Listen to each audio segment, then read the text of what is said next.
very much. Off you go, Terry. Thank you very much, Mary. Very happy to come down. Betty's convinced me, you see, over the years to do over the years, done loads of things, haven't we? Yeah. Going back a few years now. Very happy to come down and tell you what we're doing. I know there's a few speakers in this series, and I'm happy to kick off this new season, I guess. Apologies, I've got to go at 4:30 to get a taxi to the airport. I'm on my way over to Oxford. There's Posh. To speak at the Kennedy Institute for Rheumatology. That tells you now what I work on. I work on rheumatoid arthritis, for example, and I work on many inflammatory diseases. I have done so for nearly 40 years now, terrifyingly.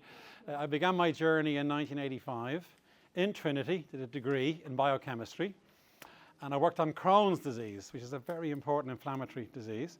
Then I worked on rheumatoid next, and I've worked on an awful lot of inflammatory diseases, loads of them over the years. The reason is I work on the nuts and bolts, so the fundamentals of these diseases. And it turns out, luckily, for patients, there are shared things going wrong in all these different diseases. And I'm going to tell you one big story that I'm very excited about, a drug we discovered in a building 4 yards from here as part of the Trinity Innovation Campus. Our company was called Inflazome. And we found a brand new drug in that building, and very appropriately, that's now in trials as we speak. It's such a thrill for me. For Parkinson's, severe asthma, and heart disease, those 3 diseases, the same drug, amazingly. That tells you again, these diseases have things in common. And if you get the bit that's going wrong, you might treat all these different diseases. That's the story I'm going to tell you, right? Now, my lab, as you probably all know, is up in TBSI. I've just come from a meeting going on. That's the trouble. Things clash in one's life. We had a COVID-19 centre funded by the Irish government that ran for 4 years. They're having their final meeting up there. I spoke 30 minutes ago at that, by the way, as well, and I'm very happy to escape them. Kingston Mills, you know him? My enemy. No, look at me and Kingston, big mates. Clean O'Farrelly, Clean and Nick Shally, remember her? I mean, it's funny, we all became household names. That's very strange. And it was a big success. We discovered loads of interesting things about COVID, about vaccines, about therapeutics, all kinds of things. And that's happening as we speak, literally just up in TBSI. Now, the last time I was here, I did this. This is about 3 or 4 or 5 months ago. We had school kids in this building, right? And they kind of interfered with me, if that's the right word. They were taking, my heart rate and stuff. So I love to talk to everybody. I'm very happy to talk to you. I'll talk to anybody who asks me, really. And it's all about this, really. Immunology, which I work on. I'm an immunologist. I work on the immune system. We really think if we get the immune system correct, it'll cure all diseases. And that's sort of an overstatement, possibly. But all the evidence says by getting the immune system to behave itself, we'll stop all diseases. Now, you may not believe that. I'm going to try and convince you. And I'm an immunologist. I've been an immunologist for about 40 years, as I say. Did you know last week, Betty, in Dublin, we had the European Congress of Immunology, but you didn't know. We didn't tell anybody. We're so modest. It was in the convention centre. 3,000 immunologists were in the convention centre last week, and I spoke at that as well. Over the liffey. It was fantastic. And immunology, it's a fantastic science. It's all about disease, obviously. Your immune system is there to stop you getting sick. That's the bottom line. With a virus or a bacteria, it evolved to stop you being killed or made sick by germs. That's a very important part of what immunologists do, is to study that. But secondly, and of relevance to us today, if it goes wrong, it harms your own tissues. They're called autoimmune diseases. For unknown reasons, the $64 billion question is, why does the immune system, which is designed to fight infection, suddenly turn on your lungs in asthma, or your brain in MS, or your joints in arthritis? It's the same cells, the same weapons that are being used to fight the germ are now being used against your own tissues. A good analogy is the immune system is your army. It fights the invader. This is a civil war where suddenly your own troops begin to attack your own tissues. And 60, 70 years of research has told us this, that it's the immune system that's going rogue in these different situations. Therefore, obviously, if we can stop the immune system going rogue, we'll stop these diseases. And most excitingly of all is cancer. Towards the end, I'm going to give you the bit on cancer. If we can get the immune system to kill a tumour, wouldn't that be fantastic? We'll cure cancer through the immune system as well. So we include cancer in our list of diseases, hence this phrase, all diseases, as I have them there. Now, let's start with COVID. Are you ready for COVID? Sick to death of it, right? Never forget, it's the greatest scientific story ever told. Why would I say that? The virus crops up, as you all remember, in 2020 with a vaccine within 9 months, a remarkable achievement for science. And that vaccine was Pfizer and Moderna and AstraZeneca, as you all know. 9 months it took. The last vaccine that was made quickly took 4 years. Can you imagine if we were stuck in that thing for 4 years? It would have been horrendous, right? And yet, those companies, using great science, found these vaccines. They were tested in trials of 100,000 people for safety. They were shown to be safe. And next thing, 95% protection from severe disease. It was an amazing achievement. You know? So we call this the greatest science story ever told, how quick that was. And the very first person to be vaccinated, you know who it was? An Irish woman, Margaret Keenan in the UK. She was the very first person to take the vaccine. The first vaccine was Pfizer, was approved in the UK. And there she is getting the first shot. An Irish woman, isn't it wonderful? Even though she was in England, she was the first person to be vaccinated. And then the magic began. And within about 3 months, we knew this was going to get us out of this. We knew by the data. And the main benefit of the vaccine, it protects against disease. It allowed governments to relax. That was the main effect of it. The governments were all terrified all over. If the governments went too easy, people could have died. It was a risk. But now there's a weapon to use against this, and they began to relax. And then, as you all remember, in 2022, we begin to see the easing of the lockdown. It was fantastic. That wouldn't have happened without the vaccine, because the vaccines allowed governments to take a bit of a risk on this, obviously, and yet that's what happened. So it's a great example. And there's the woman who gets the credit, Kathleen Carrico, right? Now, she discovered the RNA. You all know the word RNA, I hope. The RNA vaccines, this thing called RNA, is in the Pfizer vaccine and the Moderna vaccine. She gets the credit for discovering that RNA. She won the Nobel Prize last year for this, because around about 50 million lives have been saved now because of her. She's a Hungarian woman, very interesting life history. I knew her before. She was in Dublin about a year ago, and I met her. I went for a drink, and her life story is amazing. From Hungary, very poor background. Growing up, they'd outside toilet. You want to hear her story? She went to America, convinced people, eventually got to this vaccine, a very worthy Nobel Prize, and she's a fantastic woman. Her daughter is an Olympian, won gold in the Olympics about 8 years ago as well, by the way. She said to me she was famous for that before, you know, being the mother of an Olympian, and now she's famous for this. So she deserves all our thanks, and she's just one person that managed to achieve this. 20 million lives saved in the first year, 1.5 million lives saved in the EU. And this is scientific facts, you see, that you cannot argue with. And there's issues about vaccine hesitancy and all kinds of things.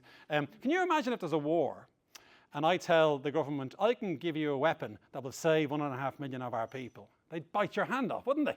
And that's what these vaccines achieve. So it's a great example. There's our first example of curing or stopping diseases, vaccination.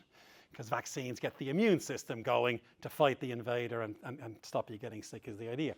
Now, secondly, and more importantly, I guess for me, we did work on COVID and this centre. My main role in the COVID research-wise was stopping the damaging inflammation in your lungs.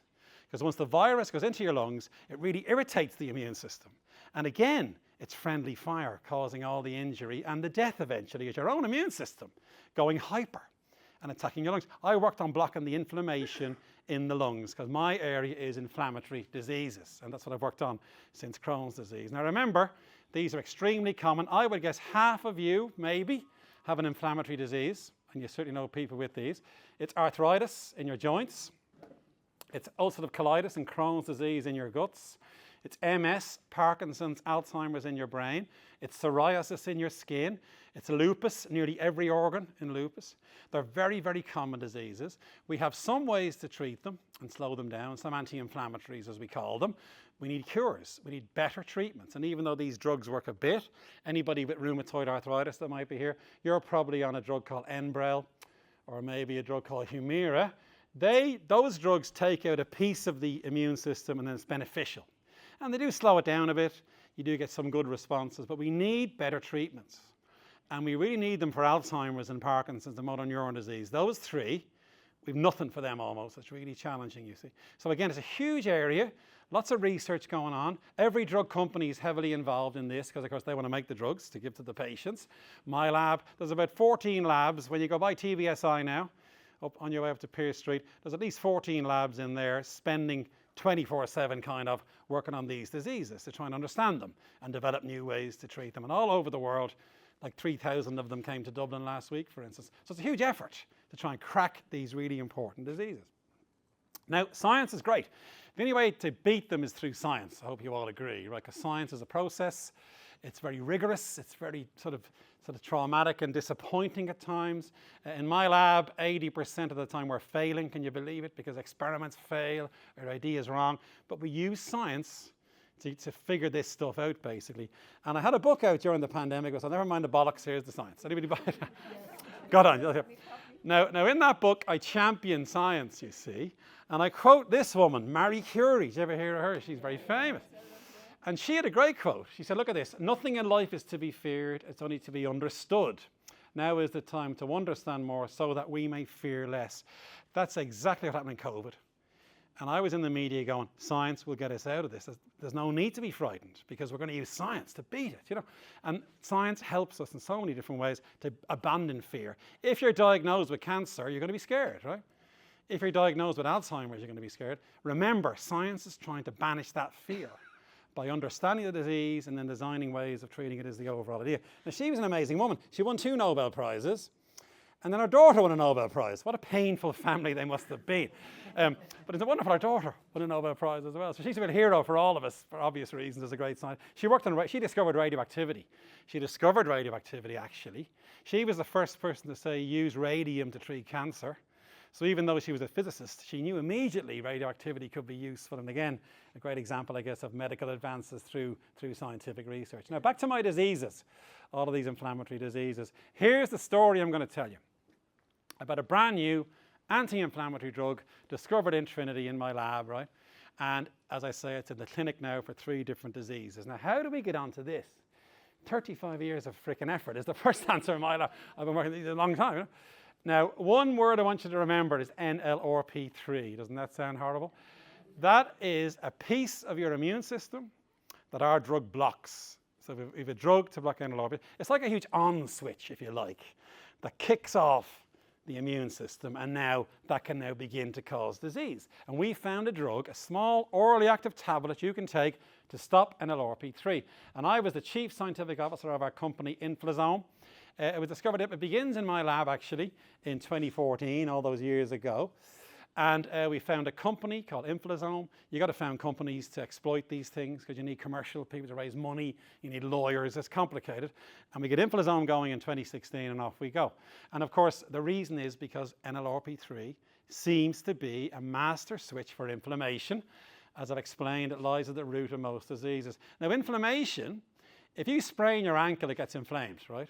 What that means, it gets red, it gets hot, it gets swollen. That's your immune system coming out, amazingly, to fix the damaged tissue and kill the germs that are there because your skin is broken or your joint is damaged, right? The swelling happens because your immune system's in your blood, as you may know. The immune system leaves your blood, goes into the tissues and brings some little plasma with it, and it begins to swell up, you know. It's hot because the blood vessels open to bring in the immune troops, and the blood, your temperature is 37, you know. So all those inflammatory things that happen are happening to bring in the immune system. And remember, 99% it's good. It fixes things. It kills the germ. It kills the virus. It fixes your tissue when it's damaged. It's a really powerful a self-healing mechanism in a way. But yet again, the mystery is, why does that begin to cause injury and begin to harm us? And here's NLRP3. Now what it is it's a very complicated thing at one level, but for us, it's inside your white blood cells. Now, white blood cells are your frontline troops of the immune system. They go into your tissue when you're infected. They mop up injury. They soak up damage of various kinds. And the white blood cell will suck this stuff up, and this is the sensor of what's being taken up, right? It's literally a real sensor of stuff the white blood cell is eating, right? And it triggers inflammation, complicated pathway. All this stuff here is now causing inflammation to clear the damage. You can imagine now, let's say you have an infection. Bring in the immune system, cause inflammation to clear it. Let's say like cholesterol crystals are building up in your heart. This will clear the cholesterol. Let's say it's beta amyloid in Alzheimer's. This will clear up the beta amyloid is the idea. And a good analogy is like a vacuum cleaner. Sucks up the nasty stuff. The trouble is, in these diseases, for unknown reasons, the vacuum cleaner overheats. And this thing is going into overdrive and causing this overheating. And I've got a good analogy for you as well. Here are all these different diseases. Incredibly, over the course of about 10 years, that protein NLRP3, remember it? You've forgotten already. NLRP3 was discovered by a friend of mine in Switzerland called Jörg Schopp, and he named it, right, in 2001. and many labs work on it, and it's found overactive in all these different diseases. Cholesterol and heart disease. In diabetes, I think IAPP, we found that in gout, uric acid, you may have heard of gout. That's a very sore, painful, inflammatory thing. Your white blood cell tries to suck up the crystals of uric acid and gets really irritated and causes all the pain of gout. Very importantly, beta amyloid in Alzheimer's disease, that builds up in your substantia nigra in your brain. Again, the white blood cells tries to clear it and now overheats and destroys that part of your brain. Where are the memories? They're in the substantia nigra. So you're destroying that part of the brain. Hence, the memory loss is the feature. Parkinson's, very relevant in a minute. Another protein, alpha-synuclein, these are awful mouthfuls, I know, but that builds up in another part of the brain called the substantia nigra, and that is where motion is controlled, and that gets beaten up now by the immune system. So we think all these diseases are caused by this NLRP3 system overheating in response to these things. Now, we don't know why they build up. That's the other big question. And anybody, you know, if we take Parkinson's as an example, why does this protein, it's a normal protein, alpha-synuclein, it's in your brain anyway, it becomes irritating, and we don't know why. That's a mystery. Beta amyloid is the same. It builds up and now irritates the vacuum cleaner trying to clear it. And the big breakthrough in Alzheimer's, as you may have heard, 2 drugs, both approved in the US. What do? They mop up beta amyloid. One is called donanemab, for instance. You may have heard of this. It's the first time ever we've slowed down Alzheimer's. And those drugs are slowing Alzheimer's by about 1/3. Now, we'd like to stop it, wouldn't we? But it's the first time ever we're slowing down progression by getting rid of this stuff. And of course, if you mop it up then, you're not going to overheat the vacuum cleaner, are you? So those drugs are like sponges, I suppose, is the way to think of them. And they give us great hope, of course, that this may get better. Now, however, we wondered, could we block what's sensing that stuff? And remember, if I go back to my slide here, there's my NLRP3. It's inside the vacuum cleaner. You suck this stuff up and now it begins to overheat is the idea. Another good analogy, I love analogies, is like a flare going off, right? So when you got an inflammatory process, you send off a flare to bring in the troops, okay? NLRP3 is that flare, actually. It's waking up the immune system. The trouble is, you get too many flares. Now, I couldn't find a slide with lots of flares on it, so I drew this myself. So all these flares are firing off. Now imagine it's in the brain. These flares are burning away in response to this stuff that's building up, and now it's causing all the damage and all the injury. So of course we wondered, could we stop that? And it's about like a domino effect in a way. So here's my noxious thing. Here's my NLRP3. You knock the first domino over and they all fall, and now we get all these diseases are all being caused by this domino event. And look at them, there they are, Parkinson's, Alzheimer's, heart disease, diabetes, and gout. Now, can it really be true? All the evidence we have, science says this diagram is true. Thousands of labs all over the world now, PhD students and all kinds of people getting the evidence to support this, because science is all about getting the evidence, of course it is. And then magically, in that lab just over there, we find this drug. It's called CRID3. That's what it looks like. If you're a chemist, any chemist here will spot this. That is the drug, and that turned out to be the answer that many people were hunting for to find a way to stop this protein, and we found it. It was amazing. Now, we got it partly through luck, it must be said. This was known to be anti-inflammatory, didn't know why, and I wondered, does it block NLRP3? And lo and behold, we got lucky, it did, and this turned out to be the way to stop that first domino falling over. And we published our paper in 2015. Rebecca Cole was my PhD student in Trinity at the time. She's first author. You got to publish her work in Nature Medicine. And look at this, a small molecule inhibitor of NLRP3 for the treatment of inflammatory diseases was the title of our paper. And that came out in 2015. And that was the start of this in many ways. And then we were suddenly then, asked by lots of different people to do different things. Now I'm going to specifically talk about Parkinson's, because it seems especially important there, right? How do you get evidence for this kind of thing? You can give mice Parkinson's. Now, I know it's not great. We have to work on animals occasionally. We minimize it. There are what I call mouse versions of Parkinson's. And in these mice, they develop tremor, just like in a human being. It's amazingly similar to human disease. And they slip when they walk across the beam. They put them on a beam and they slip off the beam. You can count the slips. This mouse has Parkinson's. It's slipping off the beam. We gave them our drug, and look at this. We stopped all the slipping in those mice by giving them this drug to stop NLRP3. And that was some of the evidence we had then that this was a useful thing to try and do. And then Novartis then got involved, and they said O'Neill's paper is a game changer. Wasn't that nice? I love that. Because we found this way to block it. We found the company Inflazome. About there's 9 of us in the end initially. 5 in that building just over there. We're based over there at that time. And then we eventually get 2 really potent versions of this drug. So CRID3 was the name of the first drug, and we optimized it.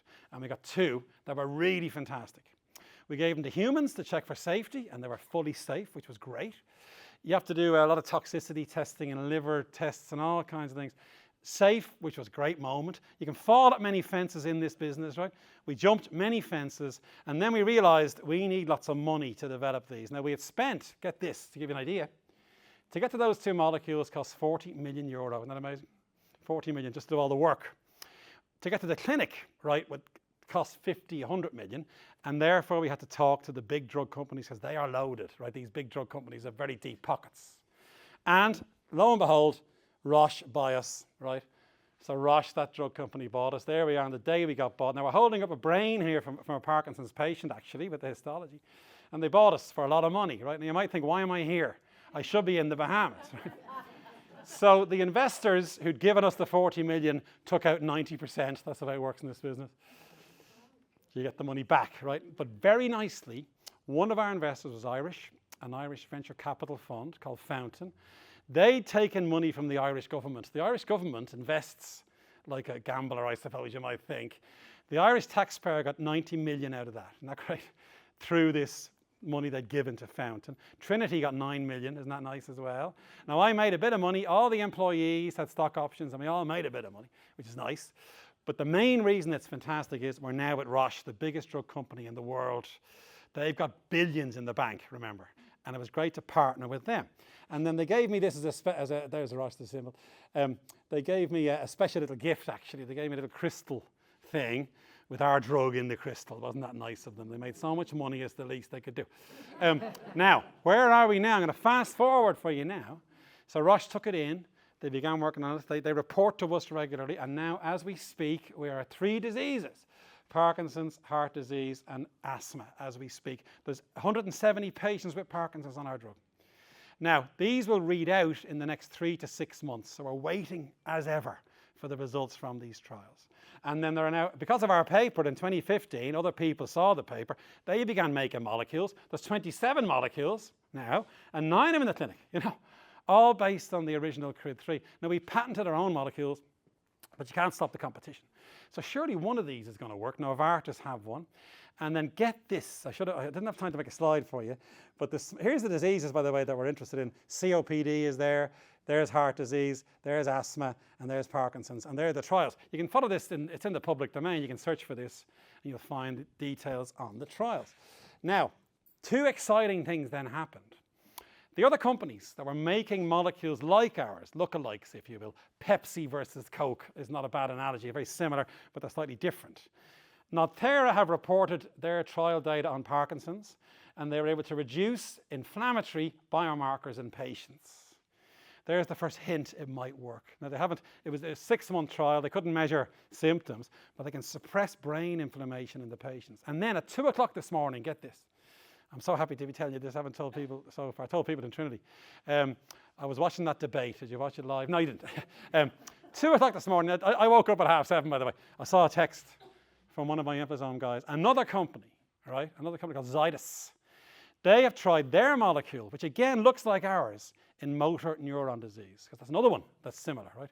And they've just reported 24 patients, and they've seen a slowing of motor neuron disease in those patients. And that's a great thing. That's only 24 patients. You've got to be careful. It's early days. But again, 2 companies now. Now, we're in the race, remember. And okay, I'd like my one to win, but obviously it doesn't matter. If any of them win, it'll be great for patients. So now, and they're all very similar molecules. They're all targeting NLRP3. So hence, we're optimistic. Now, before we get too excited, however, will it all work out? We wait. It's like waiting for freaking Godot, At this stage of drug development, 80% fail. Isn't that amazing? 80% fail. So we've got to be careful with this. But now we could be in that 20%. And given these two companies, and you can imagine my life, I'm terrified. I'm waiting for an email to, it's failed. So we're waiting to see if this will work. And of course, we're optimistic and we're doing that. Now, the other thing I want to tell you is, I've got one more slide for you. Hang on. Oh, hang on. That's Mr. Dr. Spock. Hold on a second. Cancer. I want to finish on cancer because that's where the real hope actually is in much of this as well as all the inflammatory diseases. Wait, let's show you now. Hang on. Now, we always knew that a way, if you're an immunologist, that is, a way to beat cancer will be through the immune system. And we could maybe get the immune system to kill a tumour, because they're very powerful weapons. We also knew people who go into remission with cancer, and that can happen, as you know, that's because their immune systems have woken up. There's evidence for this. For some reason, we don't know why, in some people the immune system wakes up and kills the tumour, right? We also know if you suppress the immune system, there's a risk of cancer. So there was always a link between the immune system and cancer. The idea became, can you wake up the immune system to kill the cancer? And guess what? That's exactly what's happening. And a guy called Jim Allison got the Nobel Prize for the first person to do this. He gave a talk in the convention centre last week, and I took him for a pint in the Ferryman, because I know him, He was the first to show in melanoma that waking up the immune system can kill the tumour, right? And now it's called, and this, by the way, is a cancer cell here being attacked by the immune system. There's Jim Allison, that's his name, and it's really beginning to work. And I've got this slide here. There are now 4 different ways to wake up the immune system. It's called immunotherapy is the name for this.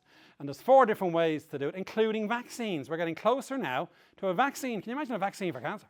It'll be the most fantastic thing. And there's examples. These are just 4 examples I want to give you here about what's happening there.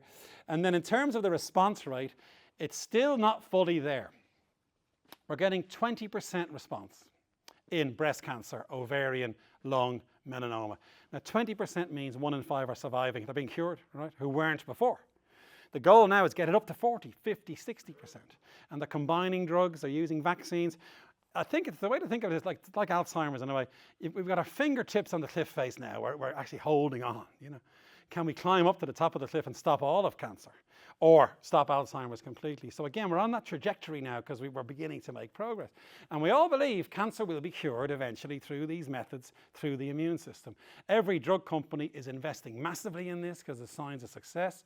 Loads of labs all over the world, again, are trying to, exploit all these different discoveries. So now some respond well, some are giving 60% response. But there's ovarian, there's kidney, that's about 25% success. There's breast, there's only about 20. Now we don't know why, by the way. We'd love to be able to say, oh, this will work for you. That's another question that we have. Can you personalize it? Huge amount of work going on. You wouldn't believe it. Lots of labs have switched into immunotherapy for cancer because of the optimism from these different studies. So finally, I think we're going to beat cancer. And then remember, as I say, overall, the one thing all of this brings you is this word here, hope, right? And I often am in the media talking about advances. You may have heard me on the radio, Pat Kenny and so on. I do it because it brings people hope. We're working very hard at this. We're making progress. We'll get there eventually. Of course, patients will say to me, give me that drug. The trouble is the trials are very tightly controlled. They're run by the drug companies, and I can't give out that inhibitor to anybody. So that has to be carefully done. But certainly the evidence is there that we're getting somewhere and that we will eventually crack these diseases through the immune system, both the inflammatory diseases, infectious diseases, and also cancer. And if I come back here in about 5 years, watch, or 10 years or so, we'll have even more progress on this. And I'm sure eventually there'll be real treatments to help patients. And I'll finish on that, and thank you very much for listening.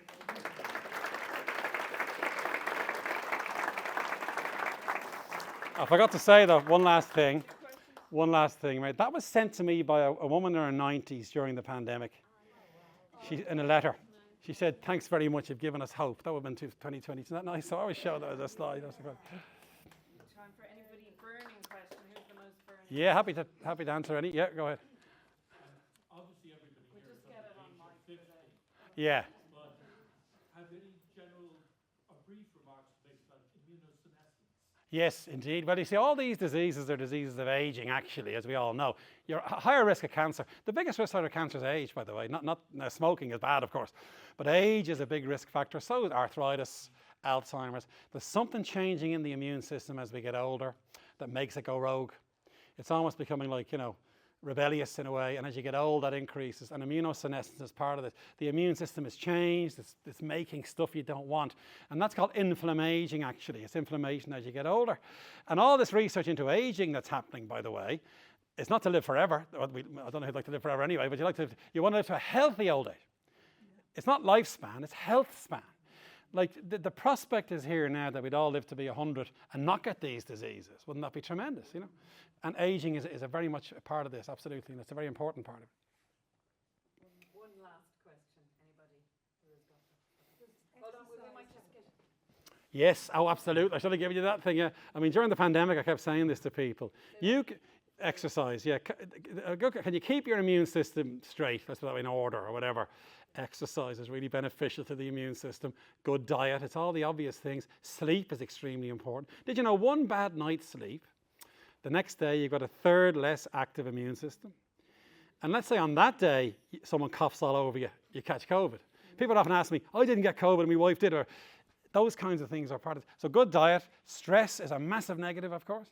That suppresses the immune system as well. So they're really important for keeping your immune system healthy in a way, you know. And then we know things like stress is a risk factor for cancer.